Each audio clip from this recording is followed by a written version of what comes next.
Zermatt is an idyllic village in the Swiss canton of Valais. At 1,610 meters above sea level, one of the most famous vacation resorts in Switzerland is located at the northeastern side of the Matterhorn and warmly welcomes visitors for winter sports in winter and hiking in summer. Although this village has not even 6,000 inhabitants, more than 2.3 million overnight stays are recorded in Zermatt every year. The village is small, but still you can find numerous luxury stores, glamorous hotels, clubs, and who would have thought, even a McDonald's restaurant. In a moment we'll also take a look at the real estate prices in this village. And I can already tell you now that they are pretty competitive. There are also interesting statistics that show that tourists from certain parts of the world almost only come to Cermat in a certain season. While tourists from Asia, for instance, come to Zermatt almost exclusively in summer, and Americans also slightly prefer to come in summer, the Swiss, Germans, British, Italians and French slightly prefer to visit in winter, and the Russians almost exclusively come in winter. Overall, hotel beds are occupied evenly in summer as in winter, which nicely shows that Cermat has enough to offer both in summer as well as in winter. Most of the tourists come from Switzerland, that is 36%, while 9% come from Germany, 8% from the US, 6% from Great Britain and 4% from Japan. Not only the 2.3 million overnight stays, but also the high percentage of foreigners in the municipality, 42%, proves that Zermatt has made a name for itself internationally. One of the biggest upsides of this municipality is nature, which has a lot to offer.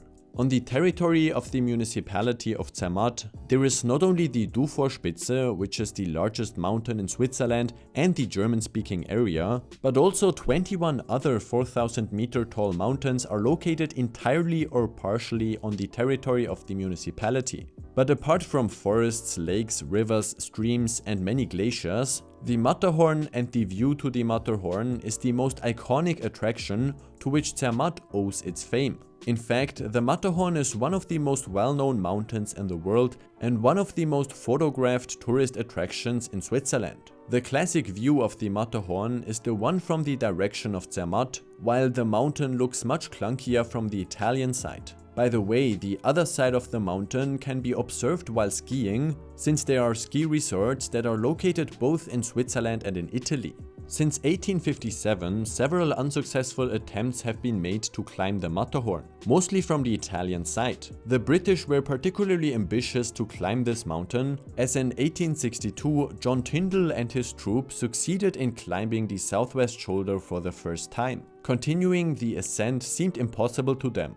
It was the British mountaineer Edward Whymper who was the first person to climb the Matterhorn. However, Edward Whymper also believed that an ascent from the Italian side was impossible. After all, he failed 7 times and even survived a fall of over 60 meters. Therefore, Whymper tried to persuade his friend Jean-Antoine Carrel to climb from the Zermatt side. Carrel, however, insisted on ascending from Italy. Then, in July 1865, Whymper heard from his innkeeper that Carrel, without informing Whymper, had set off again to the Matterhorn from the Italian side. Of course, Whymper felt deceived and immediately went to Zermatt to form a group for an attempt to climb the Matterhorn from the Zermatt side. And indeed, in 1865 they succeeded in climbing the Matterhorn. Whymper was the first to reach the summit, cutting himself loose from the rope shortly before arriving and running ahead. He was not alone, but his group consisted exclusively of Englishmen, 1 Frenchman and a Cermat mountain guide.